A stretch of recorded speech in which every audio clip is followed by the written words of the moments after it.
Well, hello, ladies and gentlemen, and welcome to the Worship Guitar Show. Nothing like a little technical snafu. There we go. Hello, everybody over there on Facebook. Great to see you. Facebook was being a little persnickety, but we are up and running.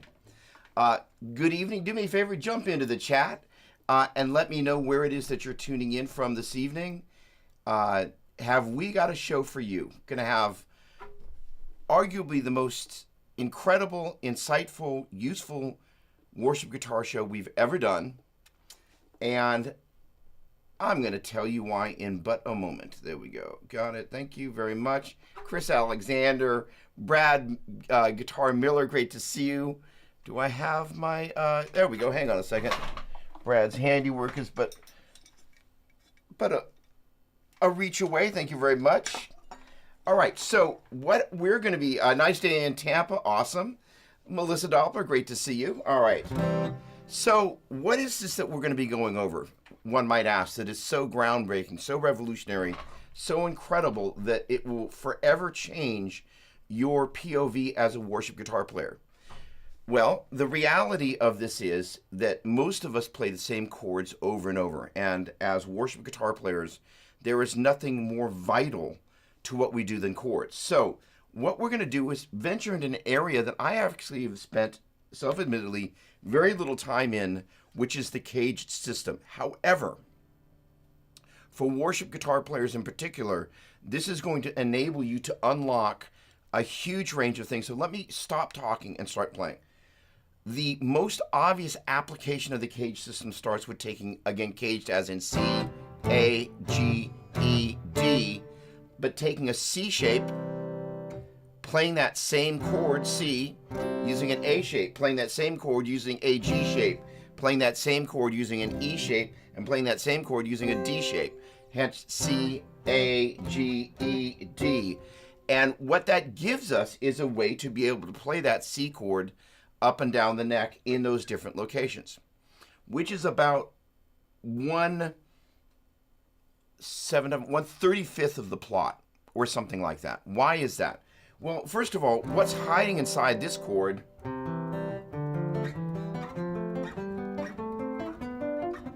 is that business end, and that business end.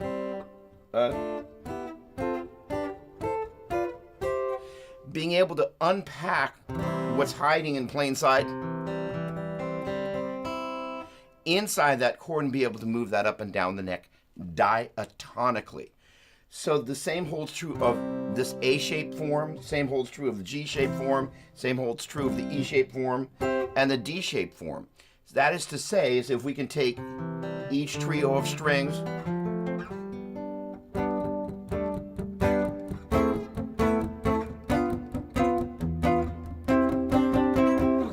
and as worship guitar players, we do spend a lot of time on the top three strings. So the idea of being able to, for example, take the D shape. We're still hanging out relative to C right now. So there's D major, B diminished, A minor, G major, F major, E minor, D minor, and C major. So C major, D minor, E minor, F major, G major, A minor, B diminished, and C to major. So what I'm doing there is I'm taking those guys and I'm just running them through the notes for the key of C major.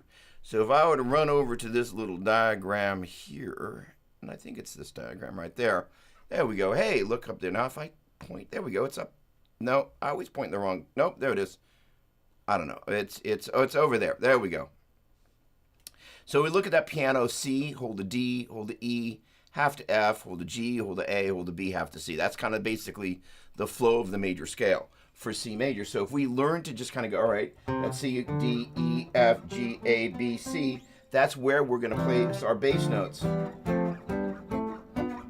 But then as we start looking at these guys, the bass note is being played off of the 3 or the 5. But we're still taking it out of these basically C, A, G, E, D forms.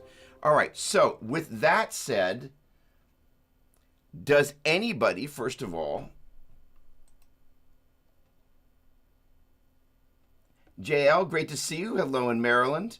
Have any questions about that? Because the concept is this, is that if we think about, we're just going to take our C major here for a minute, and we're going to start just with the bottom 3 strings of that chord. We technically could play that like,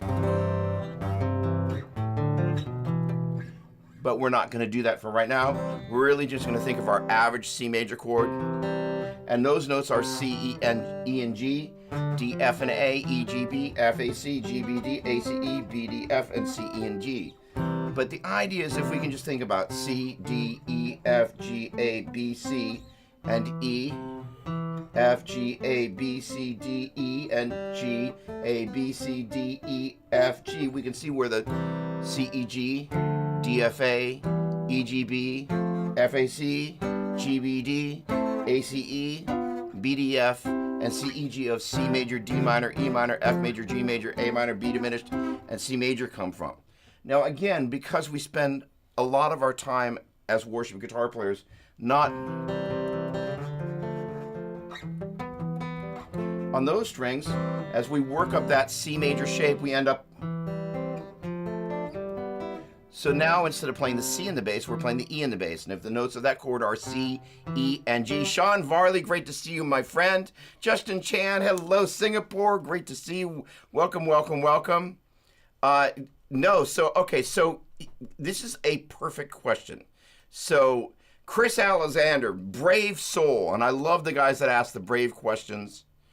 Is there a similar system for minor chords? Actually, the beauty about what we're talking about here, and it is sadly disappointing as I kind of watch how it's mapped out.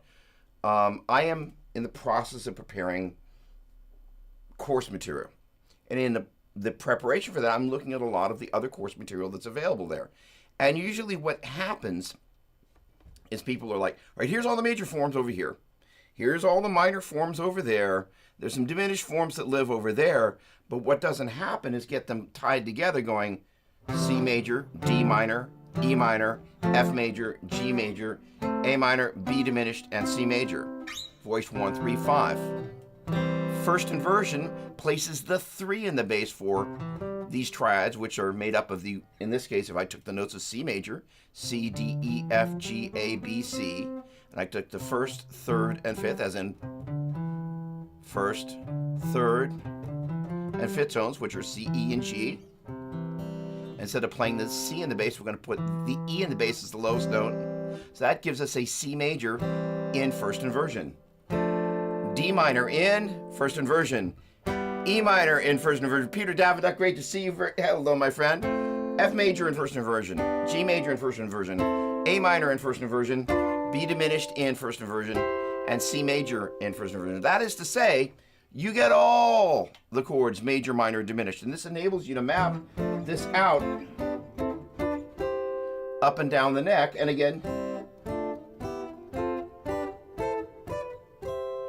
these chord shapes give us the ability just from the simple, stupid C major chord that I can almost guarantee you the next time you play a C major, you're going to go, really? So that is to say, presuming we're in the key of C major, we can take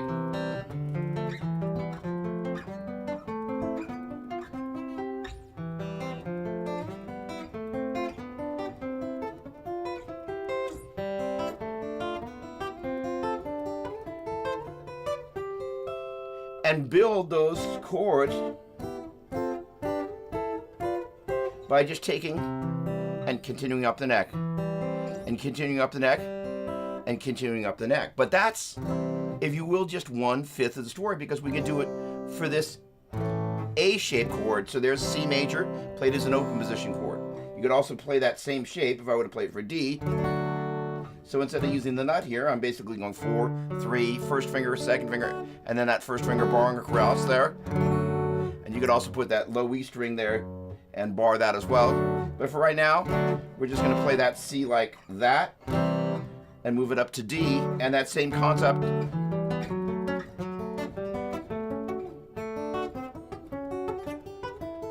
Now the great thing about this is kind of once you get your head wrapped around the way these inversions spill out, which honestly, Takes a minute not to think them through, but kind of go, because the root is not the lowest note in the chord, there's my C, there's my D, there's my E, there's my F, there's my G.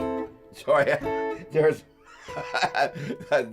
hold on, let's try that. There's my C, C major, there's my D, D minor, there's my E, E minor, there's my F, F major, there's my G, G major, there's my A, there's my, I've lost the ability to count, hold on a second. Oh, I know what I'm doing wrong here. I moved into the key of D and I'm calling out the notes of the key of C. Let me try that again, putting my brain on. There is my C major, there's my D minor, my E minor, my F major, my G major, my A minor, my B diminished, my C major. You make that mistake once a night. All right, so the deal is that allows us to just begin to go, okay, 3, 5, 1. Flat 3, 5, 1, flat 3, 5, 1, 3, 5, 1, 3, 5, 1, flat 3, 5, 1, flat 3, flat 5, 1, 3, 5, 1. And just take my word for it that this major chord is, if I play it over here, C, E, G is a major chord. C, E flat, G is a minor chord, which would be voiced instead of 1, 3, 5. That's 1 flat 3, 5. Back to C major, and this is C diminished. So we took the 1, 3, 5, and we lowered the 3. And we lowered the 5, so instead of playing 1, 3, 5, we're playing 1 flat 3 flat 5. Note-wise, C, E, G, major. C, E flat, G, minor. C, E flat, G flat, diminished. So just take my word for it. Major is 1, 3, 5. Minor is 1 flat 3 5, and diminished is 1 flat 3 flat 5. And the order goes major, minor, minor, major, major, minor, diminished, major. And again, we're just, well, Justin, that. First of all, the folks at PRS would be happy to hear that. I am absolutely using the PA as a pickup. The magnetics are off, and I have a little bit of channel treatment,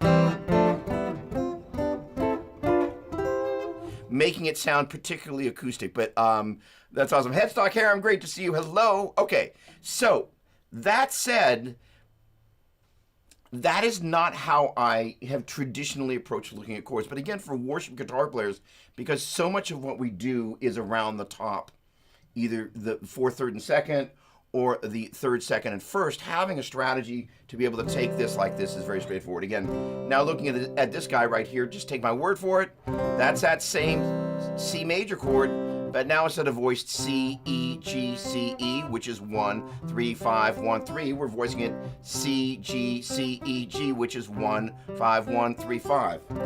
So we can just take this. This is 1, 5, 1, 1, 5, 1. That's just my C major. And it's basically, we're going to be playing C major, and it's actually a C, what we would basically call a C sus chord. It's 1, 5, C, but it's effectively representing the 1, 5, 1 that would be in place of C major. Mike Mullen, what's going on? D minor, E minor, F major, G major, A minor, and then B diminished and C major. So what would we call this? We would call this, we could call this C5, D5, E5, F5, G5, A5, and B flat 5, and C again. Now, here's where it gets pretty cool.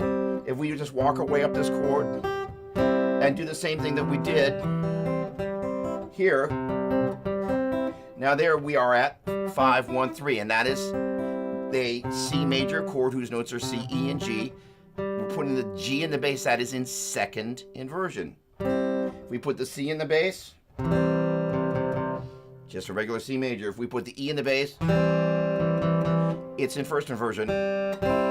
We put the G in the bass, it's in 2nd inversion. So this guy, this is G, C, E. That's a C major chord in 1st inversion. D minor, E minor, F major, G major, A minor, B diminished in C major, C major, B diminished, A minor, G major, F major, E minor, D minor, and C major. And if we continue that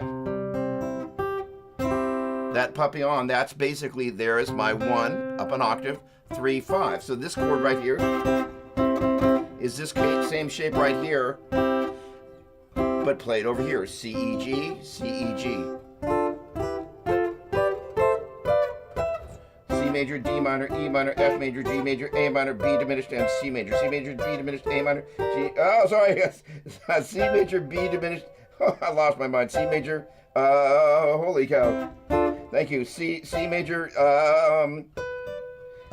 There we go. C major, B diminished. Took me a minute. Okay, so let me explain what's going on there for my own common sense. There's my 1, 3, 5. That's major. There's 1 flat 3 5. That's minor, and 1 flat 3 flat 5 is diminished. C major, D minor, E minor, F major, G major, A minor, B diminished. C major, B diminished. A minor, G major, F major, E minor, D minor, and C major. And where this becomes valuable is not when we just play that like that, but when we start mixing this with these other, sorry, so let's see if I can do this. Actually, I'm going to do it using these other chord voicings because I'm better at that. Then I'm going to work it out on top 3 strings. So bear with me for a second. We're going to move into the key of G major for just a moment. It was G major, A minor, B minor, C major, D major, E minor, F sharp diminished, and G major. And if I play this voicing, just a G major, voiced 1, 3, 5. And I'm not expecting you to be tracking with these numbers. What's going on, JS? Hello. You got this. Thank you. All right. Awesome. Mike Mullen, what's happening? So G major, A minor, uninverted. B minor, sorry, G major, A minor, B minor, and C major. B minor in second inversion, C major in second version, D major and E minor in first inversion, and then F sharp diminished, and G major uninverted. So that we went G major, A minor, B minor, C major, D major, E minor, F sharp diminished, and G major. So I basically took all of this business and played it here, and basically went, instead again going G major, A minor, B minor, C major, D major, E minor, F sharp diminished, I went G major, A minor, B minor, C major, D major, E minor, F sharp diminished, and G major. And the power of that, especially for worship guitar players, is we can be here, let's just say we're going to go from the 1 chord to the 4 chord to the 5 chord to the 4 chord.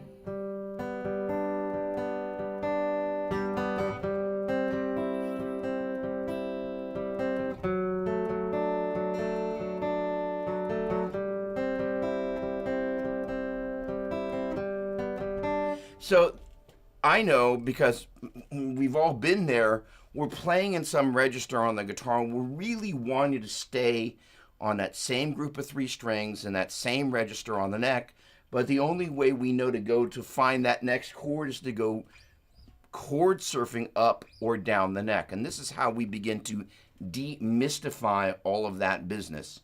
So let's move that back over to the key of C major, D minor. So basically, we're playing C major and D minor, uninverted. All right, the next one of these puppies is going to be an E minor, F major, G major, A minor, and then how are we going to play this B diminished? B diminished and C major. There we go. So what I did was took the same thing that I did there for the key of G and transposed it for the C major, D minor, E minor, F major, G major, A minor, B diminished, which I seem to be incapable, and then C major, and did that all at one spot. So I'm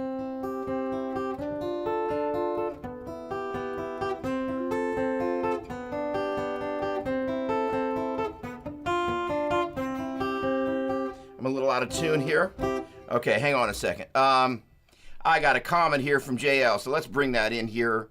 And I'm going to read it over here in the side chat. My bass chord voicing, based on the common note of the song to avoid getting busy, I take the common note and or anchor everything. For example, 1 3 5 changes to 3 1 5. So basically, JL, the idea is exactly that. Is we're finding where the commonalities are. I'm going to go back to this little thing that I did here. I actually personally prefer, although a lot of worship guitar players spend a lot of time on the top 3 strings, I find, especially as you end up in the top of the neck here, that high E string is right smack in the middle of the vocal part. generally speaking, that's why I personally prefer playing on the fourth, third, and second. As a general rule, I find many worship guitar players actually enjoy playing on the top three strings. It also gets out of the way of some of the other stuff that's happening down below. That is to say, the stuff that's happening in the keys. We want to make sure that wherever we're choosing to play our chords, and again, let me back up a step and just say, okay, well, if we're changing, what chord is played where, that is, if we're not playing the exact same chord at the exact same location was played on the original recording, why would we do that? Number one reason, most of the time when we actually play them with our worship teams, or when we switch between a male and a female worship leader potentially, we're already changing the keys around. So yes, you can move a capo if there's a capoed part, but sometimes those transpositions just don't work. And the other thing is, the way I like to say it is, I paid for all the frets. I want to actually be able to use them. I'm not a capo fanatic, and there's nothing wrong with capoing. There's some great tones that you get, kind of, if you will, making the guitar sound a little, if you more like lute-like. When you start, capoing higher up the neck, it has a beautiful quality to it. But the thing is, I want to be able to have the ability to utilize chords, for example, to build, I always want to be able to have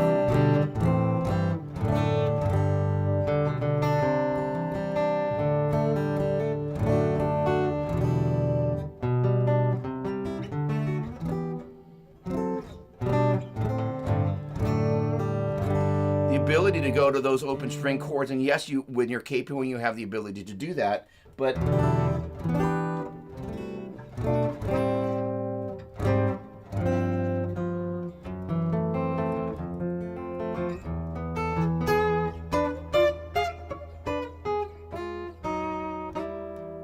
any case, so the idea of having this group of chords, so as it turns out, GBD, C, E, G, and D, F sharp, A actually don't have any common tones together that unite the three of them together. So while it would be groovy to be able to do that, this is where kind of understanding what's happening at the triadic level becomes a help. Now, first of all, thanks for whoever threw up some likes there. That's appreciated. So, this little C major guy here, sorry, all right, C major, D minor, E minor, F major, G major, A minor, B diminished, C major, B diminished, A minor, G major, F major, G major, E minor, D minor, C major.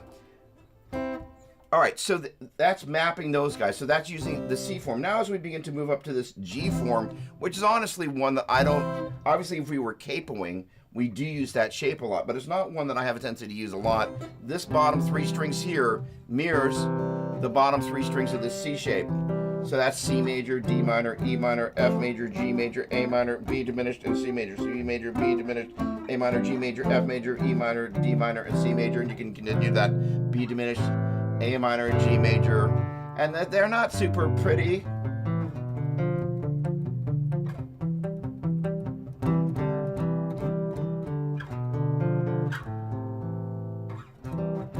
All right, but it's good to have that option. Then, now these guys right here are where we went, and you did this voicing because the second string is detuned that half step. These guys are going to have a different way of being fingered, and that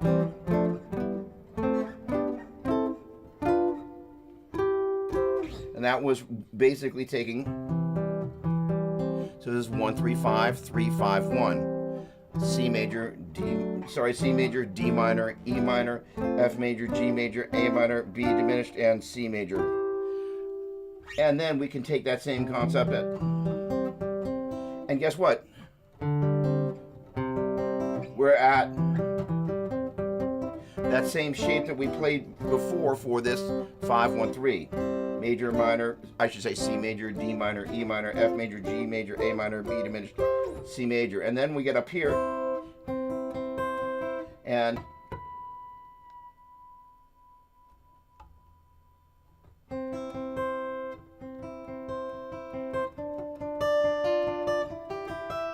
Now, where those can be fun, let me do a small adjustment here, and dare I say, add some echo.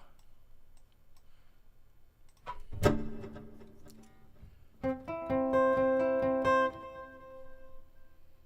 get a little more.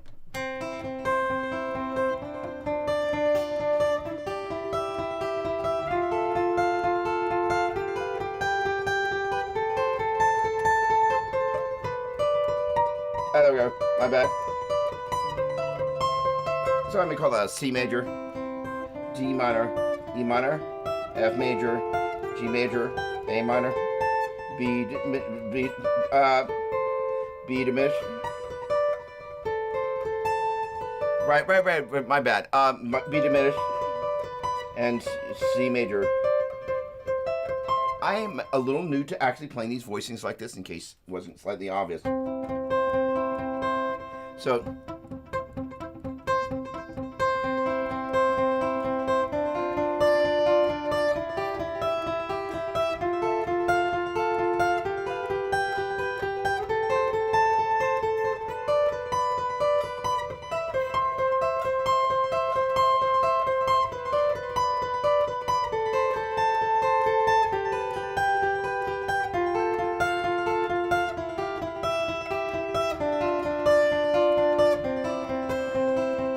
and the thing there is we are just taking the 1 and the 3 in the octave. So this is going 1, 3, 5, 3, 5, 1, 5, 1, 3, 1, 3, 1. Brett, what's going on? Great to see you. Let me just do a little fine tuning here with the actual tuner. And it sounds a lot less glorious without the delay in there. But again, once we start adding some beat sync delay, it really reveals kind of where these chords really come to life. And you know, here's the thing is that having spent a lot of time on worship teams, pretty much I've never seen anybody anywhere on any of the worship teams kind of go, hey, guitar players, let's get together and map these chords up and down the neck. So it basically means everybody's just got a chord chart, and whatever chords they know how to play, they either play up and down the neck or they just capo and play cowboy chords. And not that there's any shame in doing that, but there is so much more. There we go. JL, so let me be very clear that if I make a comment, it is not always intended to be literal. Specifically per your comment, it wasn't intended to be literal. As it just turns out, by dumb luck, the 1, 4, and the 5 don't have a common chord tone. However, your point is perfectly on target. And the idea is we're looking, and where, you know, for me as a worship guitar player, the inspiration for this came, you know, Brett, sorry, the folks over on YouTube can't see Brett on Facebook, but yeah, this guitar is extremely well intended. It's a wraparound bridge, but then again, they've got individually adjustable saddles. So, but yes, I mean, you know, and this is a guitar, dare I say, made in China. It's a great little guitar. So the idea is this whole thing about this G major, A minor, B minor, C major, D major, E minor, F sharp diminished, and G major. The idea of being able to play all 7 chords in the key in that little space on 3 strings. What happened, it was a Sunday morning, it was literally at this point like 15 or so years ago, and the keyboard is just going like bling, bling, bling, bling, and I was like, I don't know how to do that. I know what they're doing. I will someday be able to do that. Now, let me back up a step and talk about how I traditionally approach chords. These triads on the 4th, 3rd, and 2nd strings are where I have a tendency to live. And in turn, taking those guys and taking the 1 and move it down an octave, and taking that 1 and moving it down either a half step or a whole step is where these 7 chords come from.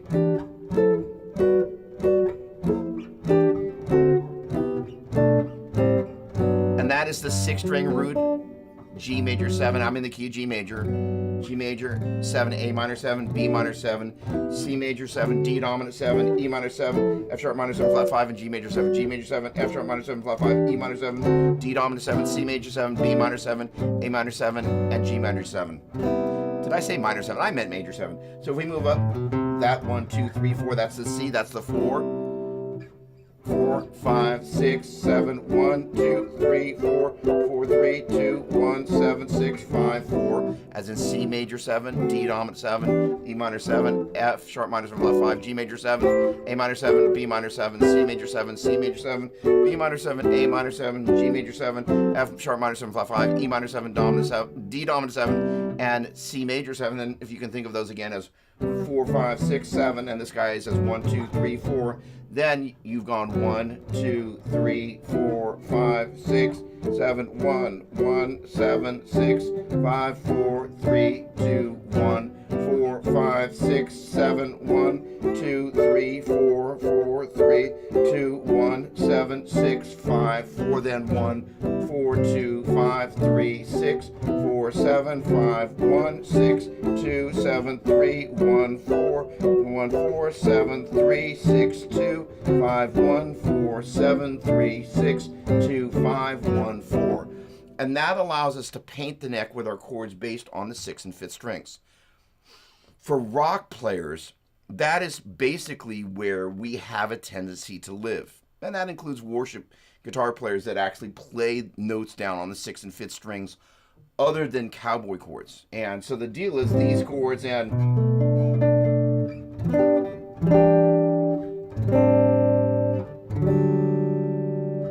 finding different ways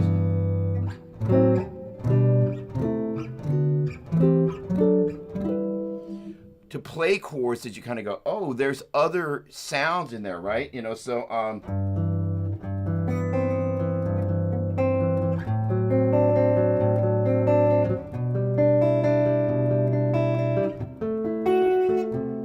and the whole point of what I like to do, Chris, you're a rock star, is to be able to unpack all this stuff and not just go, well, here I know how to play C major, but what about, as Chris pointed out, what about the D minor and the E minor?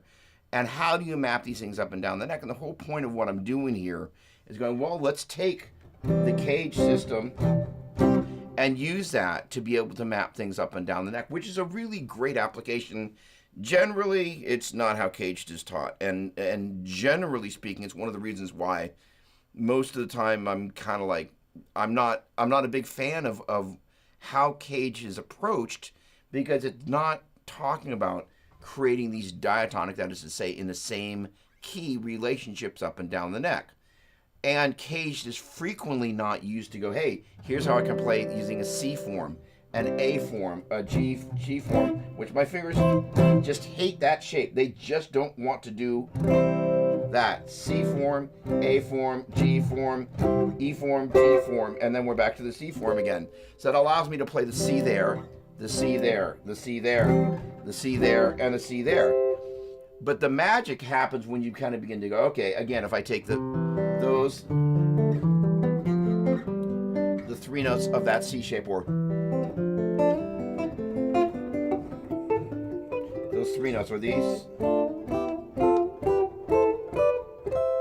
Now, Mr. Vi, and I know he's not somebody you traditionally think of when you think of Sunday morning.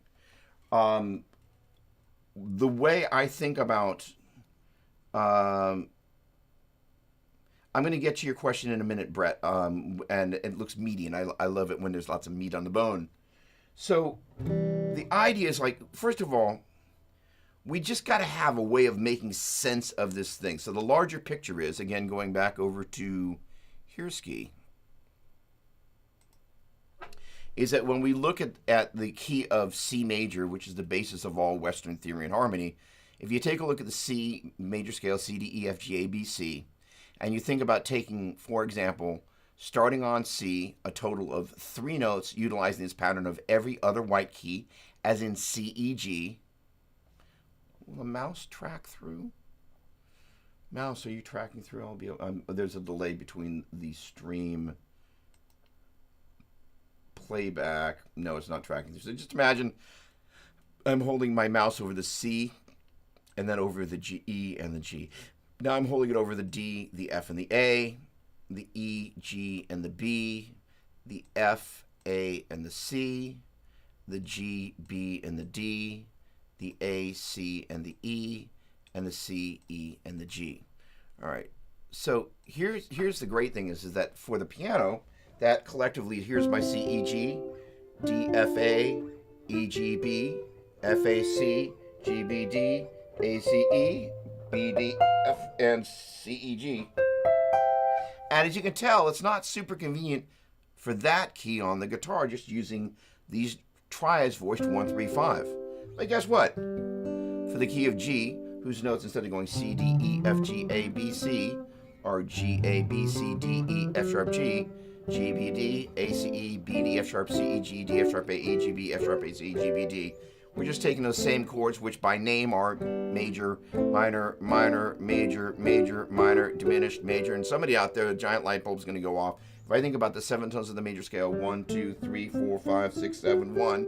There's my 1 chord, my 2 chord, my 3 chord, my 4 chord, my 5 chord, my 6 chord, my 7 chord, and my 1 chord. So if I think about 1, 4, 5, 1, 4, 5. So there it's played by moving up the neck, and here I'm utilizing a G major, voiced 1, 3, 5, a C major, voiced 5, 1, 3, and a D major, voiced 3, 1, 5.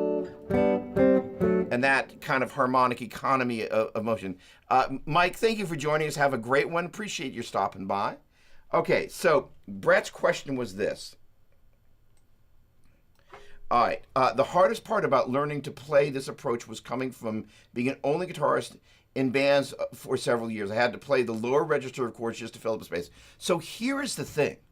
This is one of the reasons why the must capo thing really kind of freaks me out. Is this is one of the things that I think happens to some worship guitar players. They go immediately I'm in worship guitar player mode, time to pull out my capo, my tap tempo delay, because I'm never going to be covering this stuff.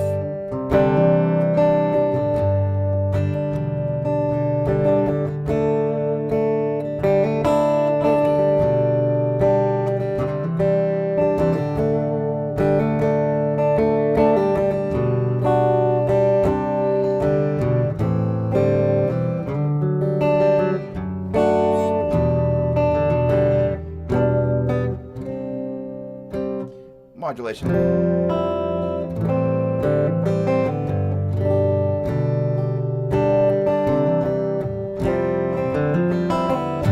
But they don't think about all the magic that's happening down there. I think it might have been Spence Peppard that was talking about, he was in a music store in Nashville or somebody, and and it's a Nashville music store story.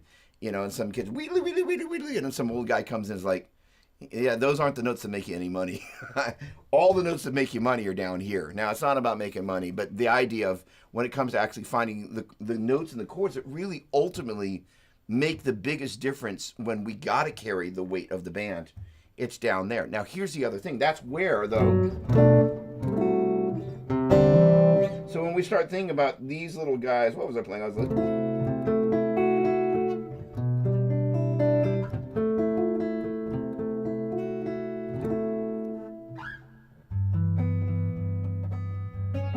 sorry, hold on, let me hit the right chord. No, I'm wanting this guy.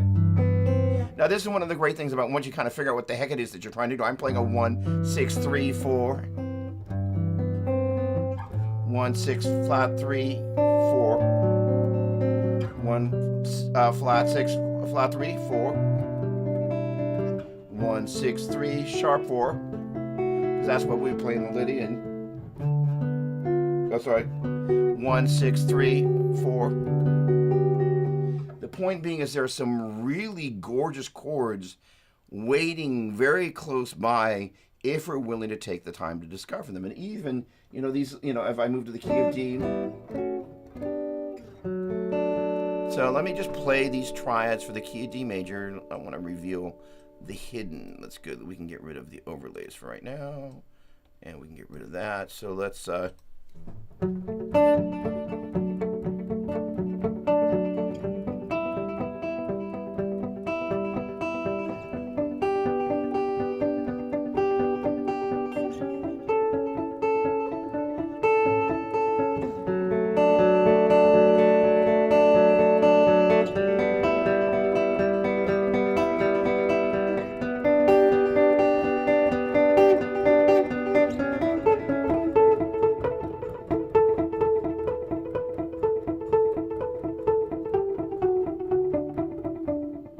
So the idea is we're just taking D major, E minor, F sharp minor, G major, A minor, D major, E minor, F sharp minor, G major, A minor, B diminished, C sharp diminished, and D major. Boy, that's easy for you to say. So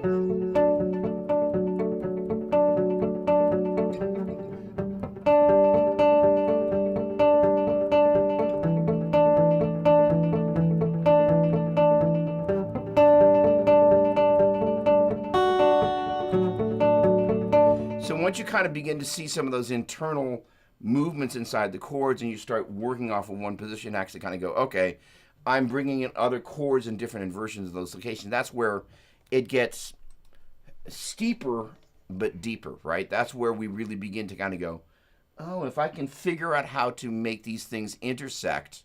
Again, the simple example was this guy. So let's turn on the delay again.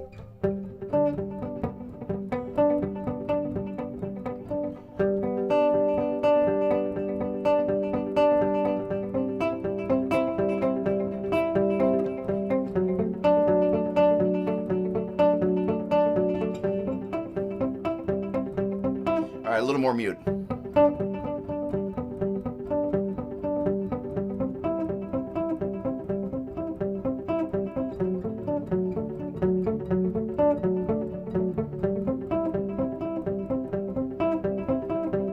And that sounds way more exciting to my ear than.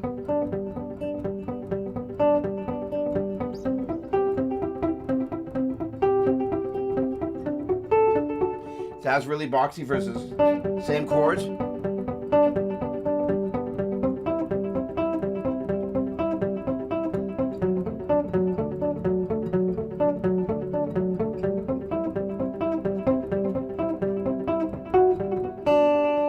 So on and so forth. All right.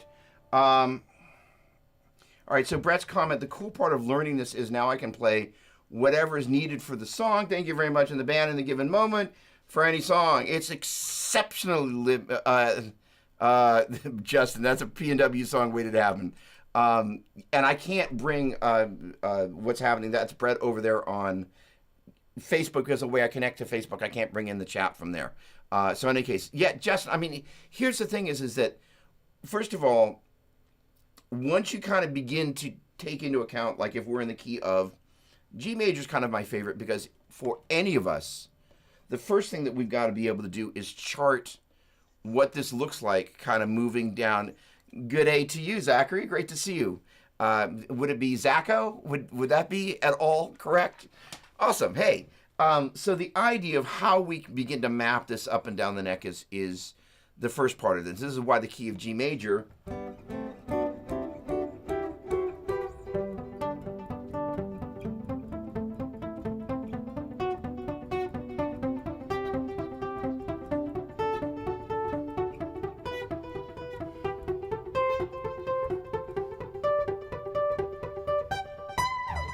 becomes so valuable to us, because it starts at the bottom of the neck and goes up to the top of the neck. Before we start messing with inversions, it's great to just be able to play those chords. As Steve, I started to talk about this, would describe as chord scale. So that is to say, if I took the G major scale, and again, let me just go back to this for just a quick second as a point of reference. That business right there is the C major scale, C, D, E, F, G, A, B, and C. If we take those notes over to the guitar and go C, D, E, F, G, A, B, C, and take off the happy delay. There we go. And we go C, D, E, F, G, A, B, C. Take my word for it, that's what that is, and just slide all that business down here.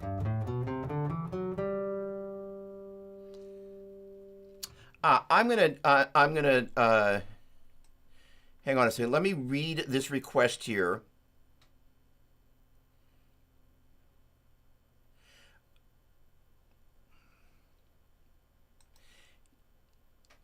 The request is, can I apply it to a particular worship song as an example? I will. Give me a minute, and the answer is yes. Helps me a lot. Helps me a lot who doesn't understand much about theories. Actually, Thanks for the kind words and actually kind of your idea of like, hey, sticking in one place where I can kind of find the common tones. You've got the whole bigger picture. So like groovy on that. Ezekiel, what's going on? How are you? Great to see you. I love it when I see people with these, dare I say, biblical names. It always kind of, it stirs a warm feeling inside. Just like, I didn't grow up in a church family. So like it wasn't part of the fabric. My wife did. Although Melissa is not necessarily your average. It's not like Ruth or some of the other more biblical names. But at the same time, I always feel. Zachary, Zachariah, these names where you kind of go, oh, we know where this came from, or potentially why a family, gave that name. There's greater meaning than just, and I haven't seen any Bobby Joes in here. So let's just say Bobby Joe, which obviously has its own cultural implications and significance. Don't want to diminish Bobby Joe, but Zachariah and Ezekiel's, it's just it's a different thing, and I love that. Ugh. All right, so here's the thing. What I need to do is connect one little piece of dots here because this is important. And here's the thing. As a momentary advertisement, because I'm just going to say it, I'm in the process of basically taking what I did for my diatonic. This PDF here came from my Diatonic Theory and Harmony DVD, which was done 15 or so years ago. I'm in the process of basically completely revamping that. Although arguably it's mainly the main thrust of it is around mainstream / secular guitar. All the things that are taught in there are applicable for worship guitar, but there's stuff on 3-note per string modes that is not something that we regularly employ as worship guitar players. Going into today, I was like, I know exactly what I want to do. In the process of preparing for that, again, I've been going out and looking, well, how are other people presenting chords? And 99% of the time, they don't present them in the framework of a common key, which is flippin' nuts. How do you possibly expect people to understand how to deconstruct music, understand what's happening if you don't present chords in the framework of the same way we present scales? That is to say, when you show somebody, quote unquote, the modes, you're showing them, if we took the key of G major, we're going to go to the C major scale in a minute and talk about why the formula of that means that for the key of G, we've got an F sharp, and why it's an F sharp and not a G flat, which for somebody's going to, the giant light bulb's going to go off. So we're going to do that in just a moment. But the concept of the modes is you're simply taking some major scale, as in this case, G major scale, whose notes are G, A, B, C, D, E, F sharp, G. You know what? This is as good a time as any is back up to the key of C. All right, so the deal is, if we took the notes for the key of C, C, D, E, F, G, A, B, C, and you see that there's a black key in between C and D and E, F and G, G and A and B. That means the natural, no sharps or flats, adjacent, next door, whole steps occur between C and D and E, F and G, G and A and B. And conversely, B and A and G, G and F, E and D, and C and D. Then there are two sets of white keys as you climb up the key of C major that have no black key in between them, which are E and F and B and C. And E and F and B and C are the big reveal there, because that allows you to take a look and go, okay, so that basically means as we go from C to D, it's a whole step. D to E, whole step. E to F, half step. And collectively, you can think that much as 2 wholes and a half. Then F to G, whole step. G to A, whole step. A to B, whole step. And that's 3 wholes, and then that half step from B to C. So collectively, you can think of that as 2 wholes and a half. That is, as you go from C to D, D to E, E to F, 2 whole steps and a half step. Then as you go from F to G, G to A to B, and B to C, 3 holes and a half. And collectively, all that business is 2 holes and a half, 3 holes and a half.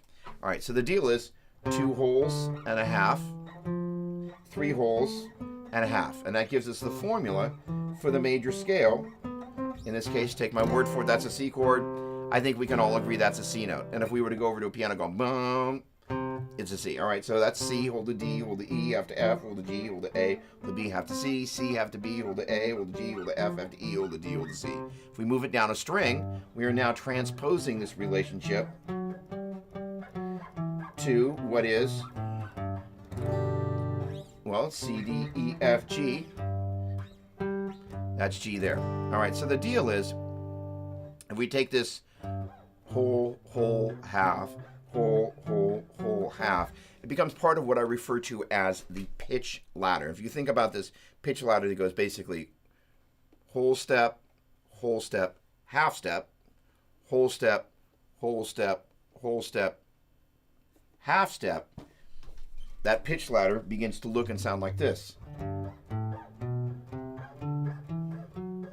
And on either side of those rungs, there's a number and there's a note name. As you move it from one key to another, the numbers stay consistent, but the note names change. As in C, hold the D, hold the E, half to F, hold the G, hold the A, hold the B, half to C. G, hold the A, hold the B, half to C, hold the D, hold the E, hold the F sharp, half to G.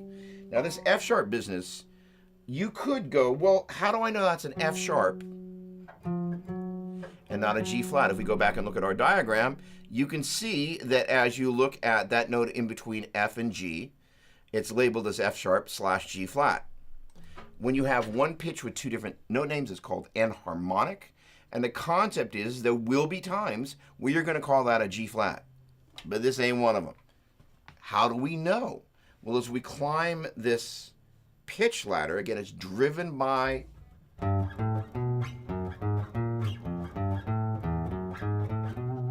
the sound of the major scale, which is 2 holes and a half, 3 holes and a half. As we begin to fill in the blanks around the things holding the rungs together, the rungs are the pitches, and then on either side we've got scale degree numbers and note names, scale degree numbers and note names. The 1 is G. It's a whole step to the 2, which will be A. It's a whole step to the 3, which will be B. It's a half step to the 4, which will be C. Whole step to the 5, which will be D. Whole step to the 6, which will be E. It's a whole step to the 7. Well, if we move a half step or a whole step in the major scale, that is basically the thing that as you look at C major, C, hold the D, hold the E, half to F, that's what kind of defines the order of notes. So basically, that is to say the smallest distance between any two notes that are adjacent to each other is a half step, as in E and F and B and C. The largest distance between any two adjacent notes is a whole step, as in C and D, D and E, F and G, G and A. So if the 6 is E, and it's a whole step to the 7, either a half step or a whole step, in this case a whole step, because we're moving from 6 to 7, the 6 is E, the 7's got to be some sort of F note. Well, it's a half step from E to F, but we need to move a whole step. That's why it's the 6 is E, the 7 is F sharp. That is to say, the 2 holes and a half, 3 holes and a half business is driving why this has to be G, hold the A, hold the B, half to C, hold the D, hold the E. Next note's got to be some sort of F note. Well, from E to F is a half step. We need to move a whole step from the 6 to the 7, E, F sharp, G. That's why the key of G has an F sharp. If we take this 1, hold the 2, hold the 3, half to 4, hold the 5, hold the 6, hold the 7, half to 1 business, F, hold the G, hold the A, half to B flat, hold the C, hold the D, hold the E, half to F. That's why the key of F has that B flat, because that half step between 1, 2, 3, and 4, the 3 was A. The 4's got to be some sort of B. Well, from A to B is a whole step, but we need to move a half step, so we take that A and B and turn it into A and B flat. That's what's driving the flats and the sharps. Nobody explains this. It confuses the daylights out of people, and it's just a matter of when you think about the pitches on the note ladder, and the rungs, if you will, and then what's on either side, the number and the note name, the numbers, that alphanumeric relationship between the numbers, and it should be numeric alpha instead of alphanumeric in this case, but that's what's driving why you're going to call it that.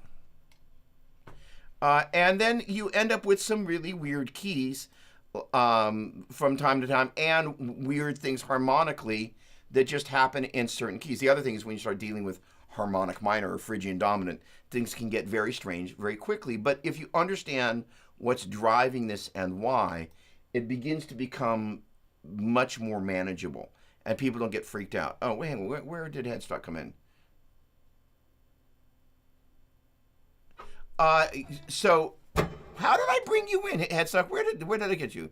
Oh, I see. I meant to bring this in, and I brought this in. Yes, I would need to brighten that up with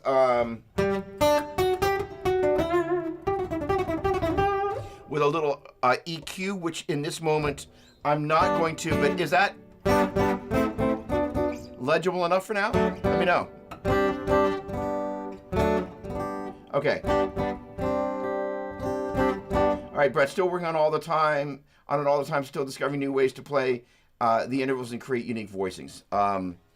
Okay, boy, that's opening a door that I'm not going to get to yet. All right, so here's the thing. Now that we've identified why the key of G major goes G, hold the A, hold the B, have to C, hold the D, hold the E, hold the F sharp, F to G, we then go, the modes are G, A, B, C, D, E, F sharp, G. That's G major. The Dorian mode is simply saying starting that G major scale off its second note, which is A, and the notes just go A, B, C, D, E, F sharp, G, A. B Phrygian, B, C, D, E, F sharp, G, A, B. C Lydian, D, E, F sharp, G, A, B, C, D. D mixed Lydian, D, E, F sharp, G, A, B, C, D. E minor, E, F sharp, G, A, B, C, D, E, F sharp, Locrian, F sharp, G, A, B, C, D, E, F sharp, and G major, G, A, B, C, D, E, F sharp, G. If I were to take the first, third, and fifth notes of those chords, or those modes. Actually, let me do this. This is one of the exercises from the PDF. It's called the Mode Triad ARP Triad Chord Spelling Exercise. And just trust me, it's true for all of these modes, but if I would just go major 2, 3, 4, 5, 6, 7, 1, 2, 3, 4, 5, 6, 7, 1, 7, 6, 5, 4, 3, 2, 1, 7, 6, 5, 4, 3, 2, 1. And then I just took the 1, 3, 5, 1, 3, 5, 1, 5, 3, 1, 5, 3, 1. And I took this 1, 3, and 5. That's where that chord comes from. All right, and then I turned 1, flat, 3, 5, 1, flat, 3, 5, 1, 3, 5, 1, 3, 5, 1, flat, 3, 5, 1, flat, 3, flat, 5, and 1, 3, 5, which collectively gives us G major, A minor, B minor, C major, D major, E minor, F sharp diminished, and G major. So I see those originating in the 7 modes based on the 7 tones of the G major scale. Mr. Vi thinks of those as, which for the sake of this conversation is hugely insightful, chord scales. That is to say, once we have this G major chord, he's going, hey, the next note, if this is G, we're just going to travel up the G major scale, the next note's going to be an A. And if this is B, the next note's going to be a C. And if this is D, the next note's going to be an E. G, B, D, A, C, E, which becomes B, D, F sharp, because we got an F sharp. C, E, G, D, F sharp, A, E, G, B, F sharp, A, C, G, B, D. Another way to think of that is G, A, B, C, D, E, F sharp, G, and B, C, D, E, F sharp, G, A, B, and D, E, F sharp, G, A, B, C, D. And you're just kind of moving up 3 scales at the same time. I should say 3 locations in the G major scale. And what's neat about that approach is it's where you kind of begin to get this harmony dimension that's happening inside chords. And this is one of the things that just flippin' drives me nuts, is really what we're doing is we're harmonizing the modes by using common tones. Or not, I should say, common patterns. So that'd say I'm just taking the 1 and 3 of major, Dorian, Phrygian, Lydian, mixed Lydian, or then we can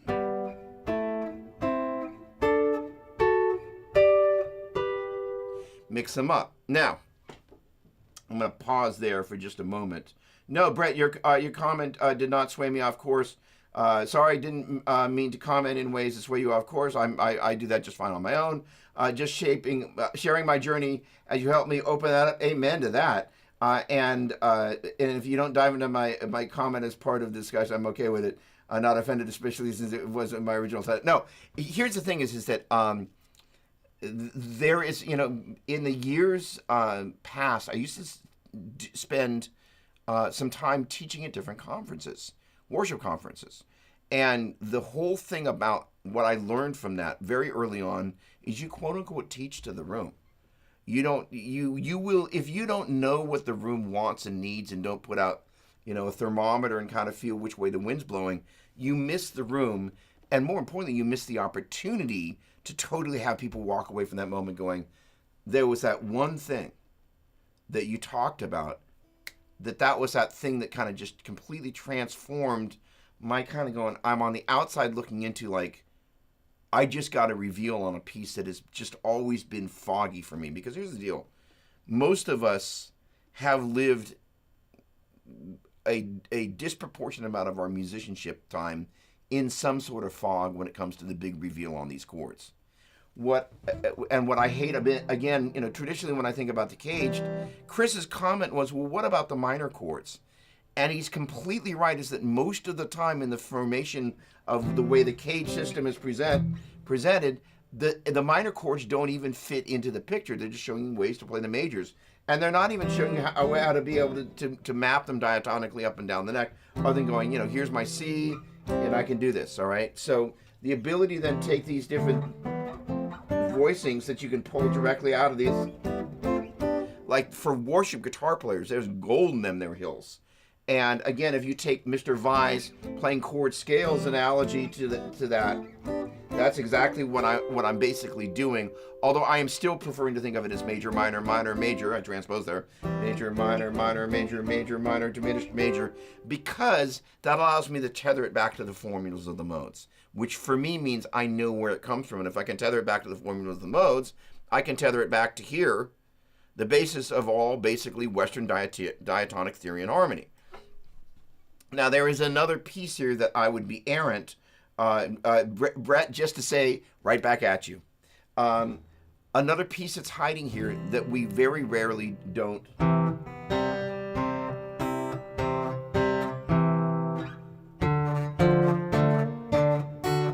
Sorry, I haven't done this before like this, but I guess it sounds like that.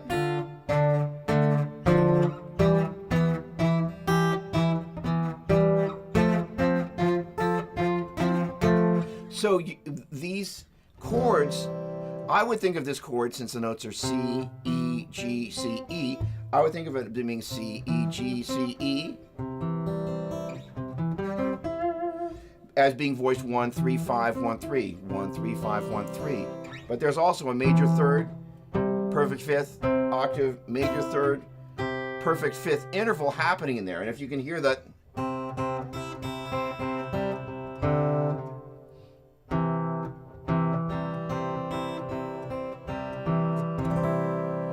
inside there, even if it's only on a kind of like, oh, okay, that is to say, I think of this chord as the 1, 3, 5, 1, 3, 1, 3, 5, 1, 3. But harmonically, there is absolute truth of there's a major third in there. There's a perfect fifth there. There's the octave in there. There's an out of tune octave in there.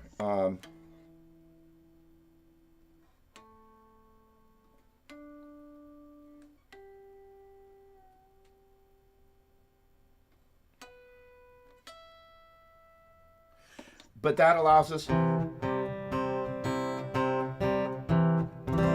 if we begin here,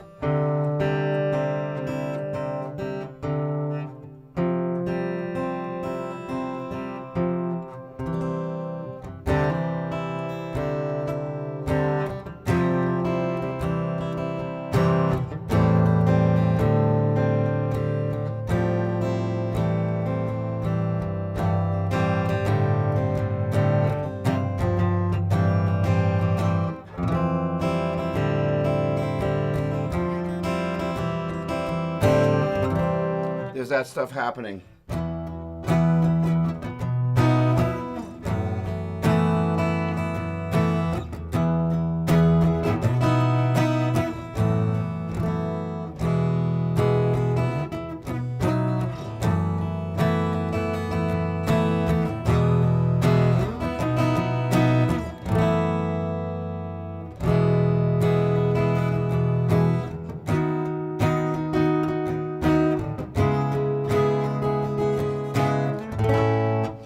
Here I Am to Worship is a great example of applying some of this in a musical framework. Now, that chord there is normally played as an E major.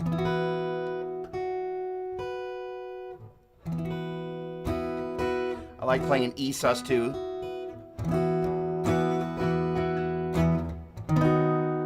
Now, that chord right there is a B over D sharp, which is it's basically a substitution if you think of it as 1, 2, 3, 4, 5, 6, 7. It's a substitution for a 7 chord that's a lot more pleasant than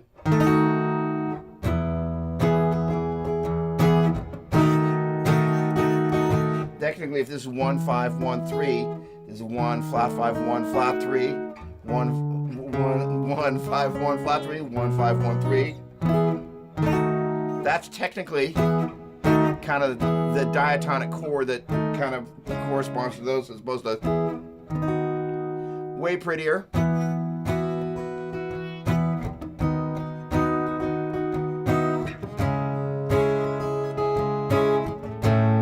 So there, C sharp minor, A major. What I prefer to do is play the C sharp minor like that, and then play this A major like that. Now I do hit the open A, so A, C sharp's in the bass and A's in the bass there, but that little, if I just play this on the 4/3,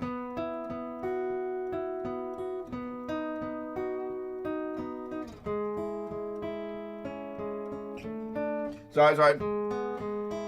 Holy cow. Let's add a little bit of fun stuff here too. Let's add you. There we go. All right. Sorry. I got this. There we go. So that's basically an E sus2, a B major over D sharp, but I'm not going to play the D sharp. C sharp minor, A major, and then I'm adding the A on the top.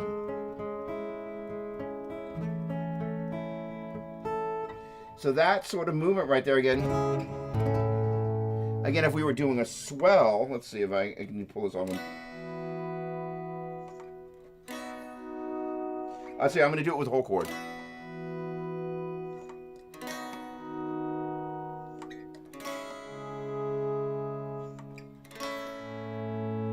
Now I'm just going to do it with the little triads. This is sus2, the B major, C sharp minor, the A major. So that little movement right in there. Hey, what's going on, Tammy? Great to see you. Hello, hello, hello. So those very close movements there are where the magic of this happens. And ultimately, once you get used to doing this, you begin to hear it. That is to say, Jay, that you asked me to kind of add that in there on a common song. Here I Am to Worship is, for those of us that have played that song 5 million times, it's first of all, it's just still a great sounding song. But that little change right there is a great place to really take advantage of that, especially if we're playing on, again, the 4th, 3rd, and 2nd strings. Again, a lot of worship guitar players love to play on the top 3 strings, and there is a lot to be said about that. That said, I like to be able to play in the different registers of the instrument, and again, the further you get up to the middle and top of the neck, first of all, as Sean pointed out, the intonation starts to get sketchier quite often the higher you go up the neck. And the other thing is you start to, if you're not careful, pull on the strings or push on the strings or push into the fret. That is to say this business right here. That is literally me pushing the string into the fret, which a bunch of you do. And it's also one of the things that you got to be very careful not to do. First of all, when you start strumming hard, the instinct is to start grabbing harder. Most of the time you don't want to strum too hard because the strings will go sharp. But the other thing is when we kind of form a C chord, when most people start out, they usually start at forming one finger at a time. And by the time they add the second and third fingers, they intuitively and not intelligently start to grab harder with that first finger. And what happens is that C major chord.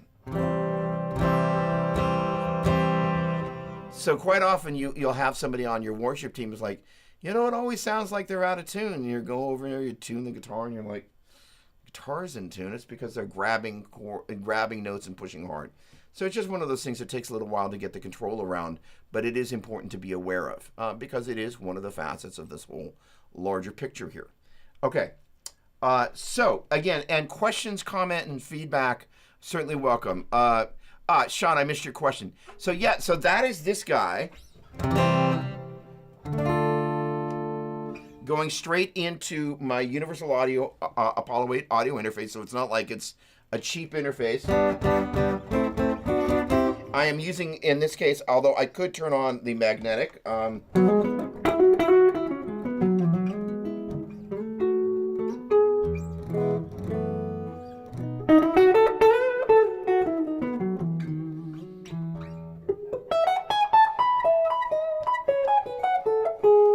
That's the neck, obviously. Middle position, bridge.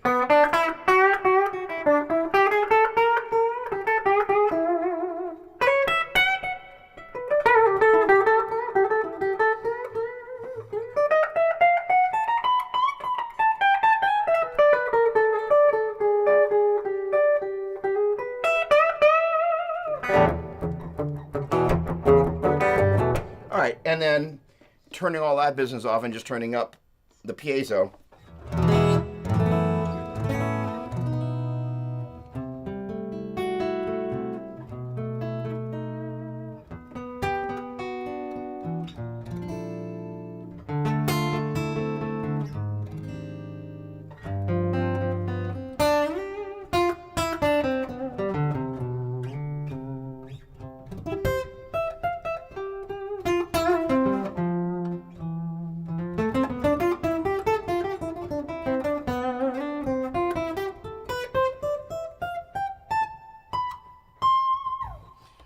Great little guitar. Made in China.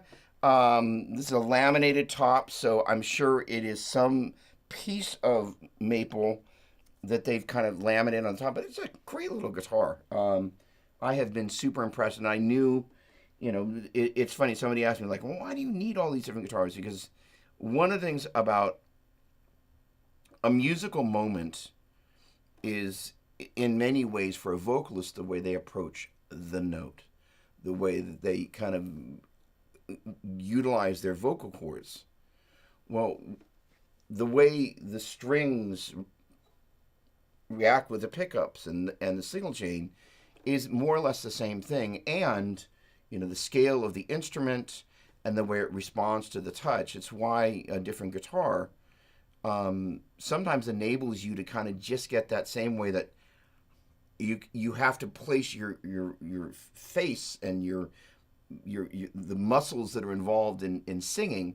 This is kind of the same thing for that, at least for me. And you know, I am constantly impressed and amazed that, you know, kind of I've been really blessed to be able to begin to have instruments around me that I'm like, I need that guitar. And most of the time when I reach for it, the thing that I'm reaching for it is what it does very specifically. Somebody asked me the other day, well, do I have one main guitar? And they were actually kind of giving me a slightly hard time about it. Oh, thanks, Ezekiel. Much appreciated. And you know, well, you got to have one guitar that's your main guitar. And I'm like, actually, I don't. And I'm actually totally okay with that.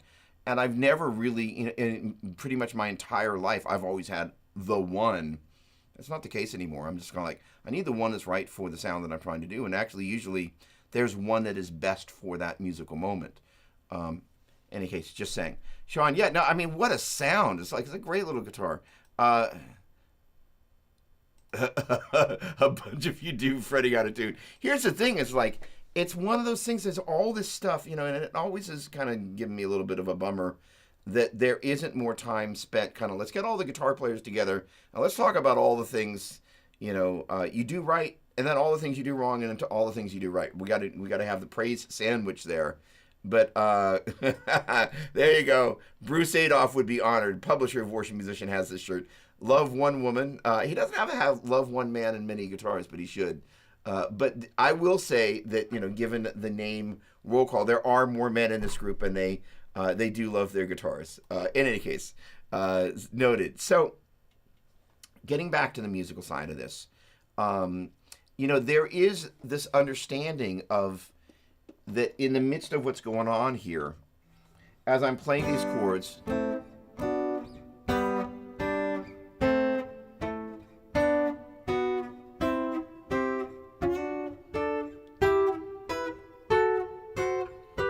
inside this 1-3-5 is a major third and a perfect fifth. 1-flat-3-5, minor third, and a perfect fifth. So you're hearing this harmonization, either dyads played as individual notes, By the way, an interval is the distance between two notes. Major third, minor third, minor third, major third, major third, minor third, minor third, major third, perfect fifth, perfect fifth, perfect fifth, perfect fifth, perfect fifth, perfect fifth, diminished fifth, and perfect fifth. And we put those together, we actually have what I refer to as compound intervals. So we're adding a 7 in there, right? 1, 3, 5, 7. So there's a major 7, minor 7, minor 7, major 7, minor 7, minor 7, minor 7, major 7. But, you know, it's an interesting thing, that interval on its own, or that one. It's really funny. Now, here's one of the other things. I need to just briefly take this little rabbit trail.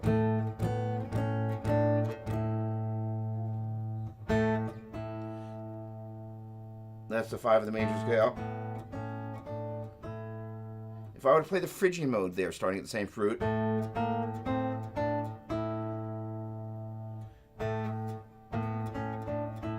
the 5 of the major scale sounds way happier than the 5 of the Phrygian.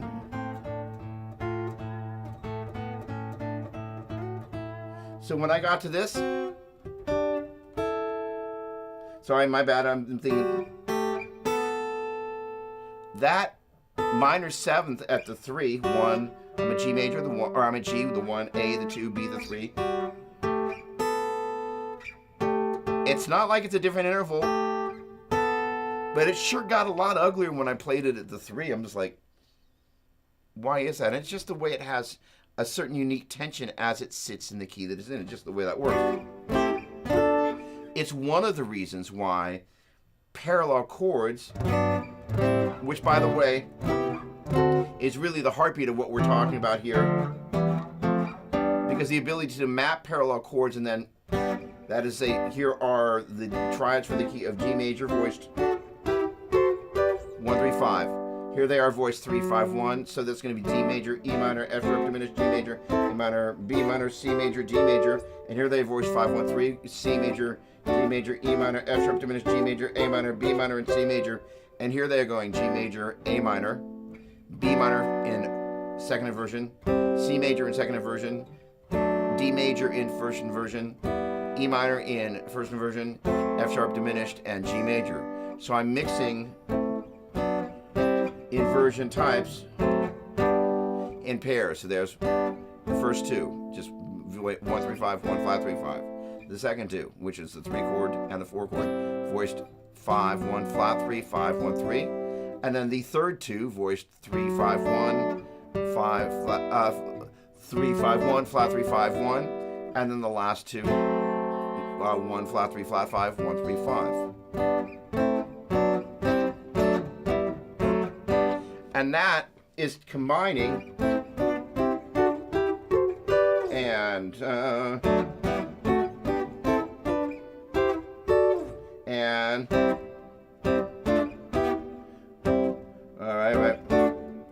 right, hang on. There we go. There we go. And this is combining.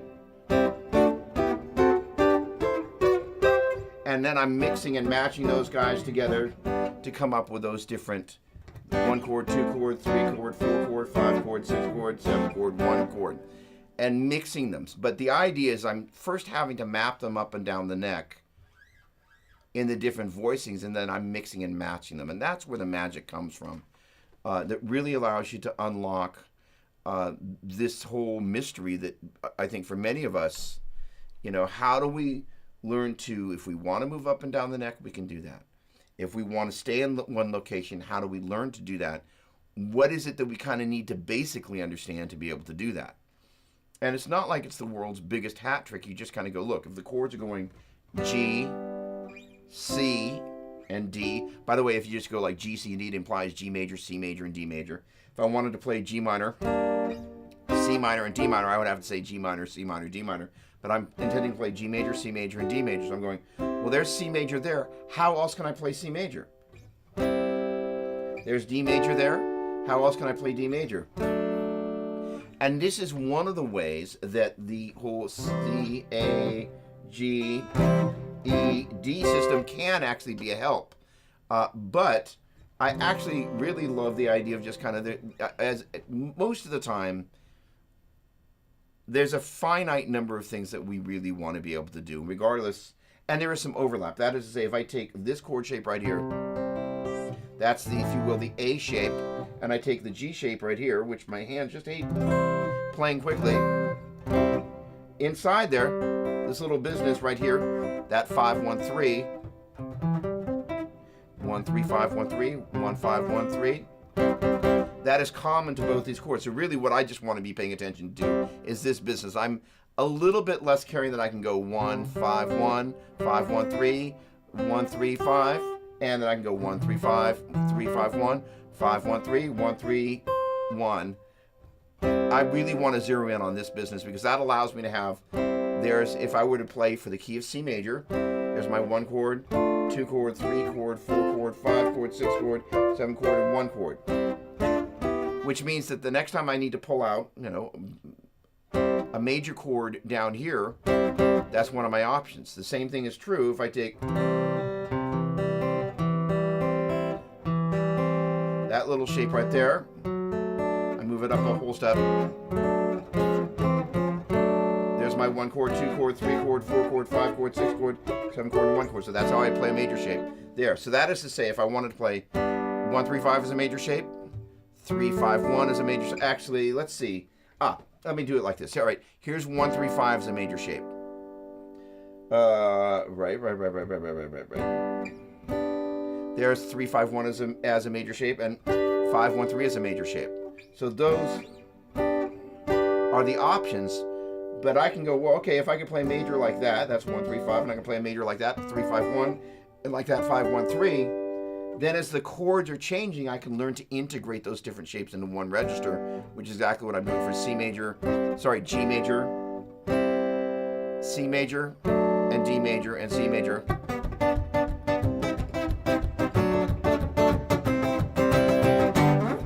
And so on and so forth. And, it's kind of once you begin to just kind of go, okay, if I can understand the voicings 1-3-5 and 3-5-1, was kind of not great, and then 5-1-3, then you've unlocked it, and then being able to do the same thing on the top 3 string. There's my 1-3-5, 1-5-2-5, and so then there's 5-1, 5-1, 5. Let's do it for the key of. So that's for the key of C. So here, for the key of C, there it would be. And then, sorry, that was 1-3-5. I did 5-1-3. I need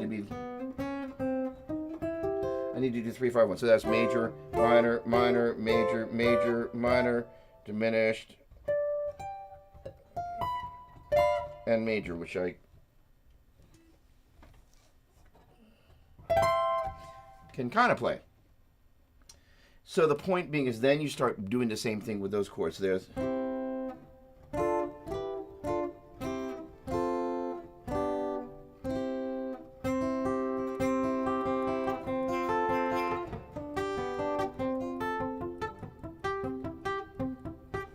sure, add a little secret sauce.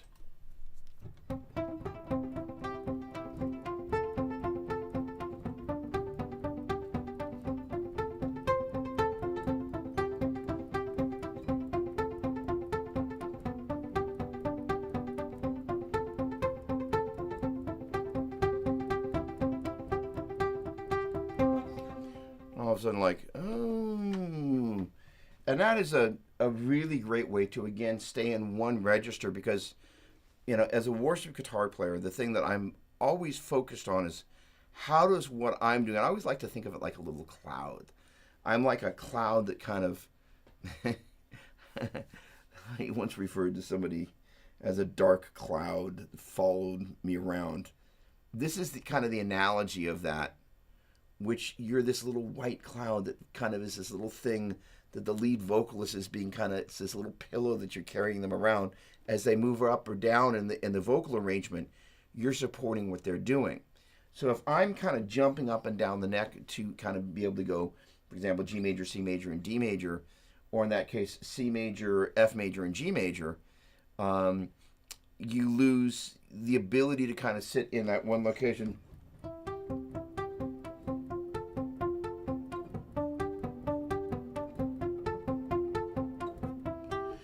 And again, with the ethereal delay.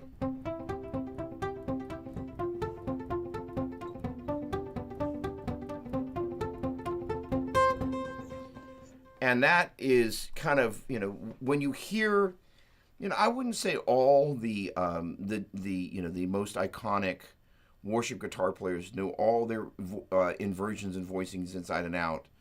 But I will say Daniel from Chris Tomlin's band, who honestly really led the forefront in terms of really utilizing the range of the neck and the different notes in the chords, and using certain notes to create tension, good tension inside the framework of a chord change.